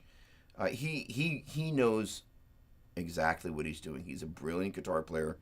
Hillsong was his young little worship team long before Elevation was a twinkle in Stephen Furtick's eye, and Daniel was out there, touring with Chris Tomlin, really laying the foundation for what the sound of worship guitar is. And really, he's the guy that really, along with Stu G, but I would actually say, given, the influence Chris Tomlin has had. I mean, how many of us play Chris Tomlin songs ad nauseum, Our God, just like, how many times has that song continued to be played week in and week out? Hang on a second. I'm just going to do a little experiment here because I can't resist. So I'm going to go to song select.ccli, and that should be, let's see, it's going to tell me the top 100. Build My Life, Graves Gardens, all right, Waymaker, Goodness of God, Seymour, Living Hope, What a Beautiful Name, Great Are You, Lord, Who You Say I Am, This Is Amazing Grace. Let's go to the top 20. All right, number 11.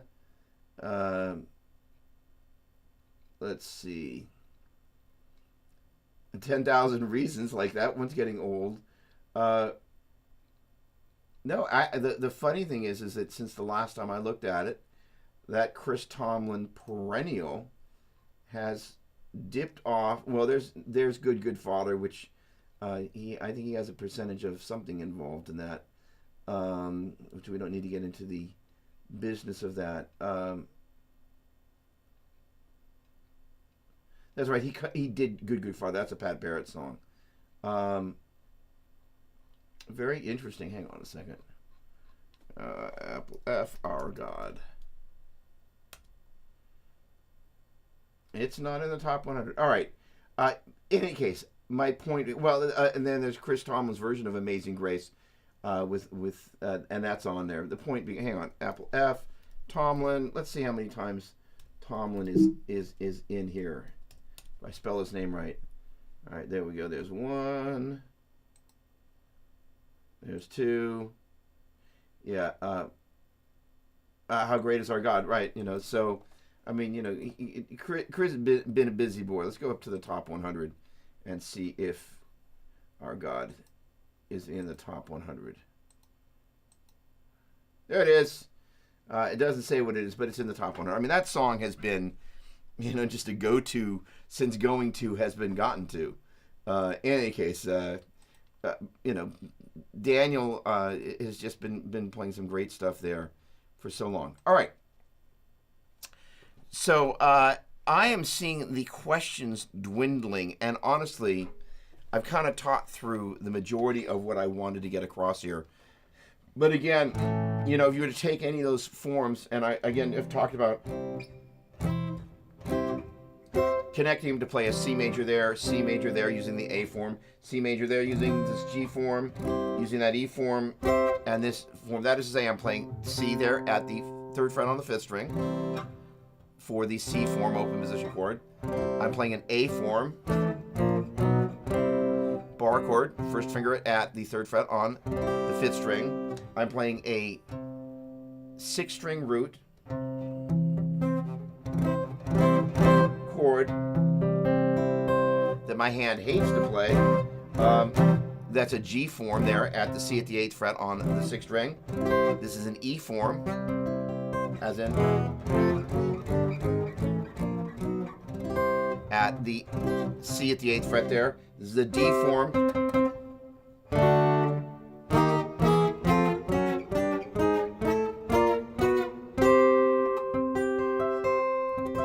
They're played at the 10th fret on the 4th string, mimicking, again, that chord right there. But the magic comes, again, in taking any of the trio of notes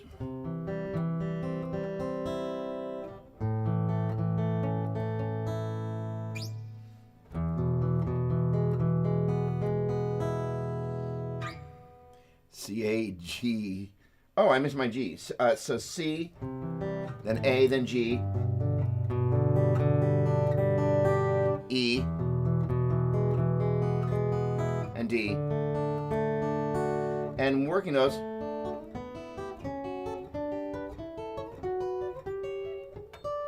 up and down the neck, building what Mr. Vi would refer to as chord scales, but also just thinking, if you can realize that's 5, 1, 3, and that's major. There's going to be 5, 1, flat 3 for minor, 5, 1, flat 3 for minor, 5, 1, 3 for major, 5, 1, 3, 5, 1, flat 3, flat 5, 1, flat 3, 5, 1, 3 for major, minor, minor, major, major, minor, diminished major, as in the 1 chord, 2 chord, 3 chord, 4 chord, 5 chord, 6 chord, 7 chord, and 1 chord, as in D major, E Dorian, F sharp Phrygian, G Lydian, D mixed Lydian, D major, E minor, F sharp Phrygian, G major, A major, B minor, C sharp, Locrian, and D major. So getting just used to beginning to kind of go, okay, I can just see. Another way to kind of work through this would be to, first of all, just get the sound of the D major scale together and also just go, all right, that's D, E, F sharp, G, A, B, C sharp, D. In fact, if you were to take just this little D chord, and since we're talking about worship guitar players in the top 3 strings, and we're going to go, all right, and this one is going to be basically in 2nd inversion because it's voiced 5. And it doesn't matter if we went 5, 1, 3, 5, 1, 3, 3, 5, 1, 3, sorry, 5, 1, 3, or 5, 3, 1, 5, 3, 1, 5, 1, 3, or 5, 3, 1. If the 5 of a 3-note chord, as in the 1, 3, and the 5 is the lowest note in the chord, it's in 2nd inversion. If the 3, as in the 2nd note in the chord formula, is in the bass as the lowest note in the chord, it's in 1st inversion. If it's just the root, it's not inverted at all. So we're playing 5, 1, 3 for D major. So if you think it's just D, E, F sharp, G, A, B, C sharp, D, we're picking up from that note. F sharp, G, A, B, C sharp, D, E, F sharp. That's A, B, C sharp, D, E, F sharp, G, A. You're just playing those as chord scales. That would be a good way to do that. So this is A, D, F sharp, B, E, G, so on and so forth. And you're just walking up through the notes of the key like that. That'd be a great way to just kind of where to start. I would suggest starting there. The other thing I would suggest doing,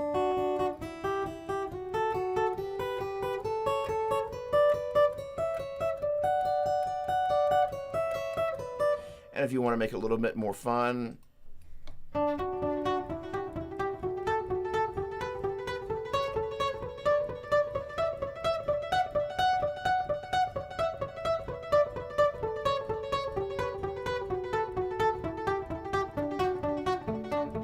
and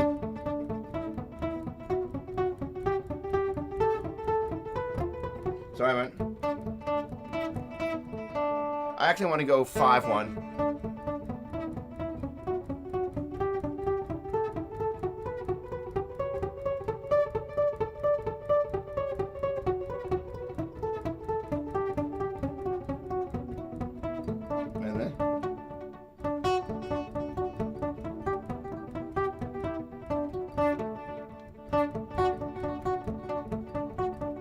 Oh, there we go.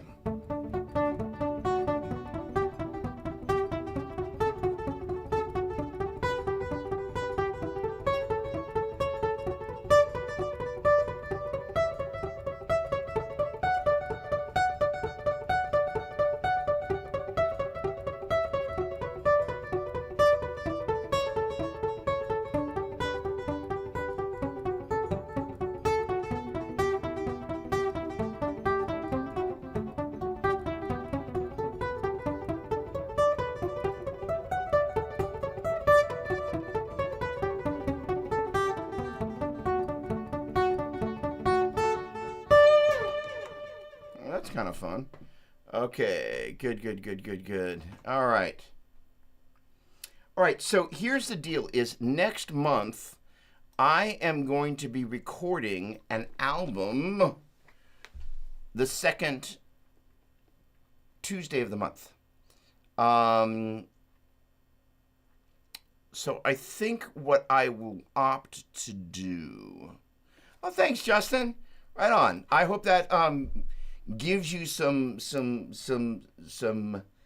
stuff to chew on and just kind of inspires you to kind of go, cool. Again, taking those chords on the top 3 strings, again, we do love to play on the top 3 strings, just gives us a great way to be able to do that. And if you care to just kind of do the same thing on the...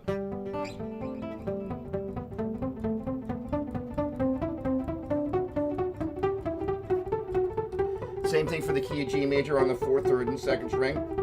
Good to hear those individual notes.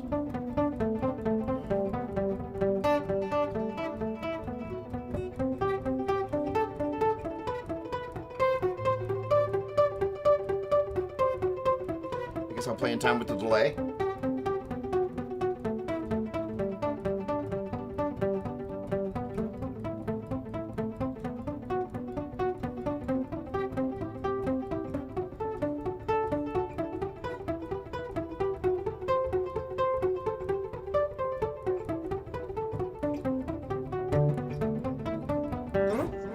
So on and so forth. With high gain, that could be a Paul Gilbert-tude delay song. Anyone? No, you know, and you know, I can't do the delay swelling thing. Oh, thank you, Sam. Really appreciate it. Much appreciated. And whoever threw up a heart there over on Facebook, thank you for that. So the idea again. We took it using this little kind of, if you will, the 5-1-3 D shape, which becomes 5-1 flat 3 for minor and flat 5-1 flat 3 for diminished. And then this little kind of, this guy is really, you can look at it in a couple of different ways. But if you look at your average E chord and you take those notes out of the E chord, that's where I'm seeing that coming from. But I really think of it, again, as the 1-3-5 in the 2nd octave. I don't really think of it as being part of this chord because I'm just thinking of it as the triad shapes. And yes, I can connect this with this chord. And yes, I can connect this with this chord. And yes, I can connect that with that chord. But I'm really just thinking 1-3-5, 3-5-1, 5-1-3. Yes, I can place them as larger chords, but I'm really just going like, well, that's a bunch of, in my mind, mental noise. But as we begin to kind of go, hey, let's take chords and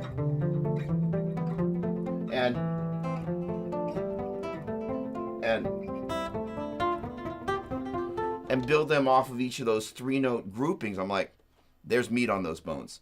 And that is tremendously valuable. And again, it's not something you see being taught frequently. A great place to start would again be for the key of D major on the top 3 strings, using this little D chord, the key of G major on the 4th, 3rd, and 2nd strings, as well as the key of C major. Sorry. Eventually I'll figure this out. Basically coming out of this guy in voice 3, 3, 5, 1.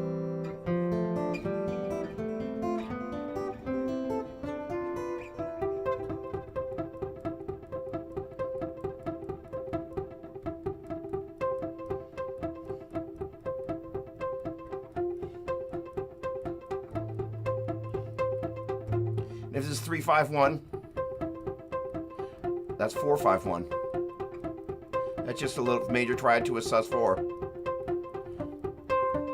Sus2, sus4, major, sus4, sus2, to a G major. So you get used to messing around with this stuff.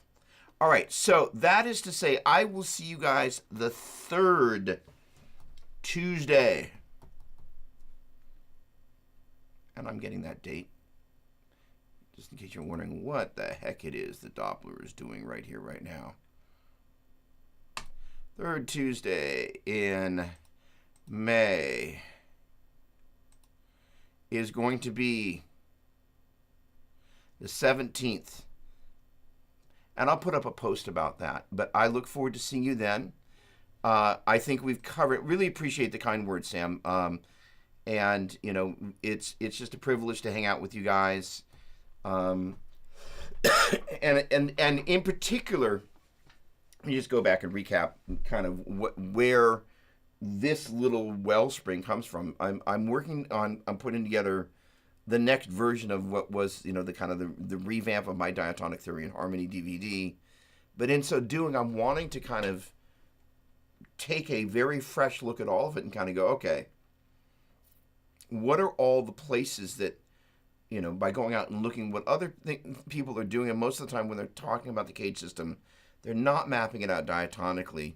But how can I take what I've been doing and kind of make sure that I don't miss any of the really valuable things that are being shared elsewhere without ripping them off, but instead of kind of going, what can I take from that and bring it in and make it... Ezekiel, the pleasure is mine. Thank you very much. And then, you know, incorporate this. For worship guitar players, it is a slightly different experience. And again, that course curriculum is intended to be for the broadest range of guitar players. That includes worship guitar players, but there is not in this moment a section specifically for worship guitar. If I were remotely clever, which I'm not most of the time, I would actually create just a little micro course for worship guitar players on using triads. That would be kind of an addendum to that main thing, where for a small amount of financial appreciation, it would be based on that, and, you know, not to upsell people because I hate that concept, but rather kind of going, hey, you know, this is how, as a worship guitar player, we do some very specific things. And I don't know of anybody really teaching this thing in the worship space at all. And if I were crafty, which most of the time I'm not, I would do that. So note to self. But the point being is it's taking kind of the ability to go, look, we've got classical ear training, which is almost always presented in the framework of looking at that piano and looking at if we're going from C to D or D to E. Sorry, I said C to D, C to E, C to F, so on and so forth. Each of those things are thought of as major second, major third. Let me kill the delay.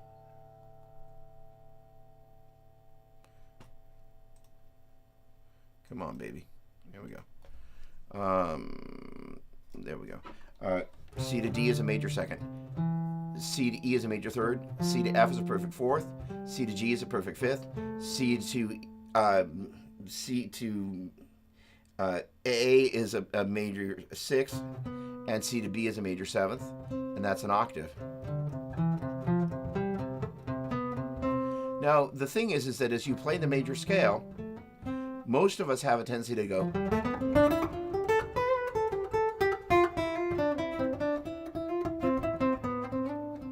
Most of what we do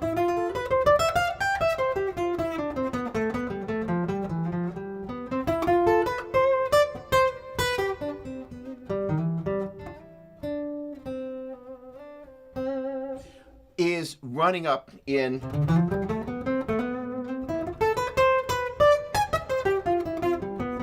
although I have a tendency to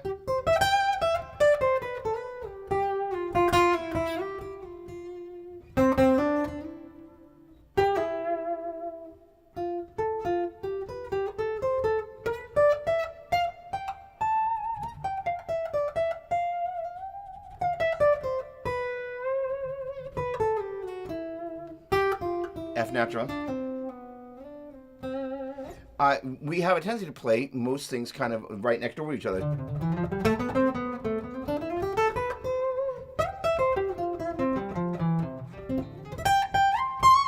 But arpeggio's got a...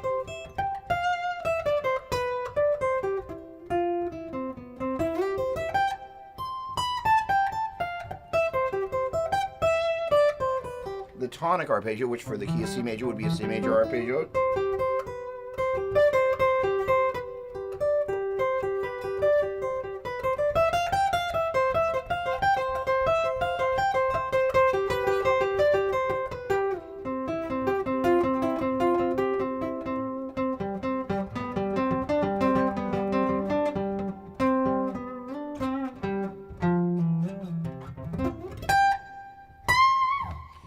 point being is that if we start to think about these things as the intervals,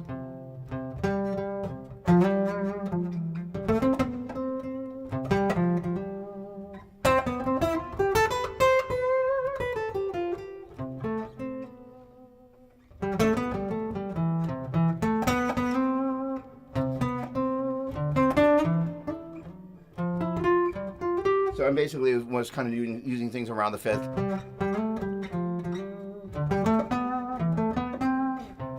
Actually, I was going 4 or 5. Now fifth.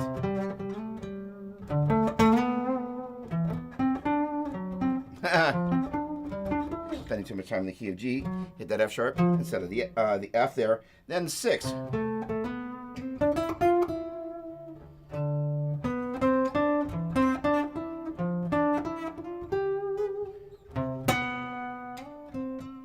And the 7 there, major 7, minor 7, minor 7.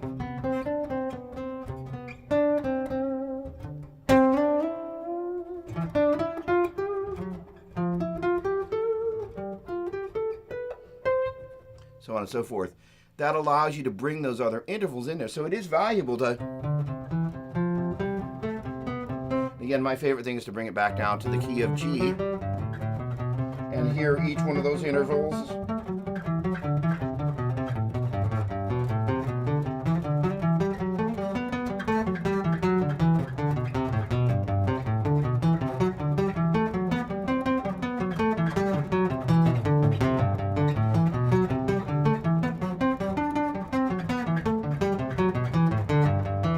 Oh, sorry.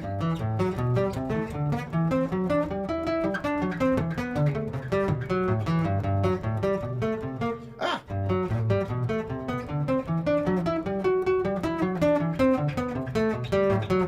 And that was basically the 1s and the 2s, and the 1s and the 3s, and the 1s and the 4s, and the 1s and the 5s. I may have skipped the 5s. 1s and the 6s, 1 and the 7s. And just get you used to singing out of the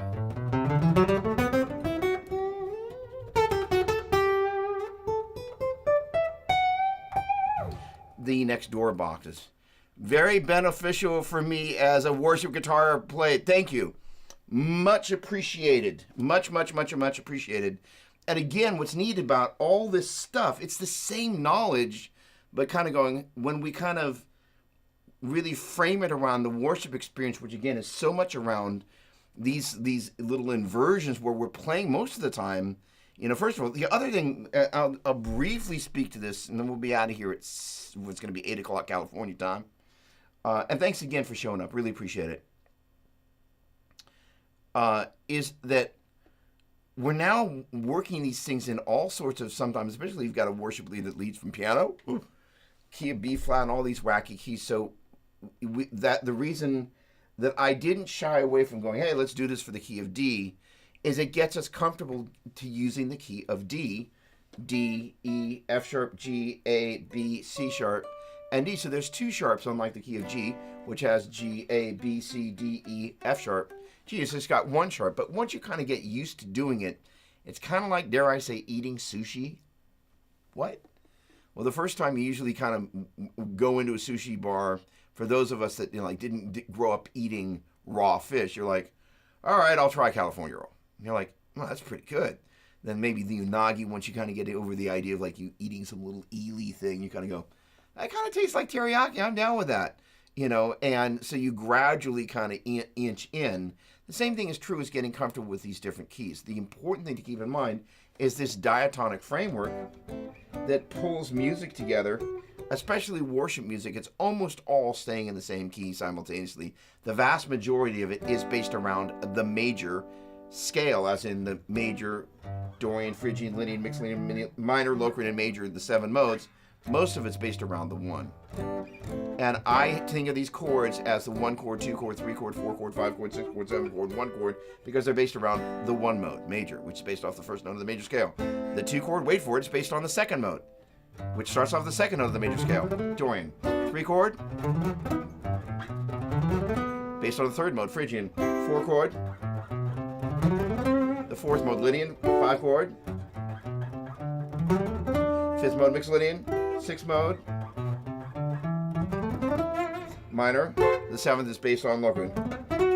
And again, that we get to the octave up there. So, you know, the neat thing is that I'm not a Nashville numbers kind of guy. I'm a diatonic numbers guy. So it means when I'm going, if I'm in for example, I'm in the key of G major. This is my 1 chord, 3 chord, 4 chord, 1 chord, 3 chord, 4 chord. Now let's say I'm in Phrygian.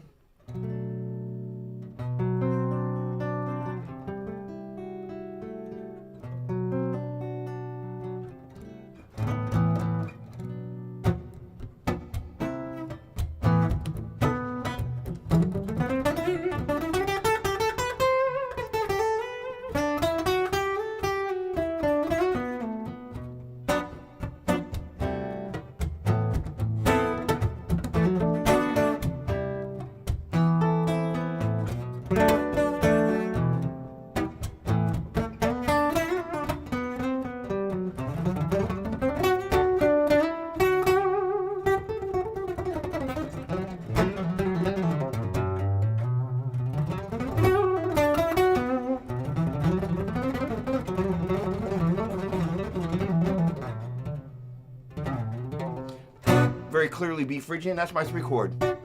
4 chord, 2 chord.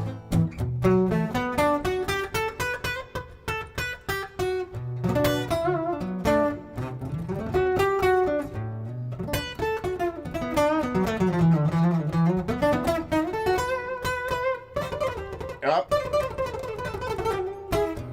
So on and so forth. Does that make sense? Good. All right.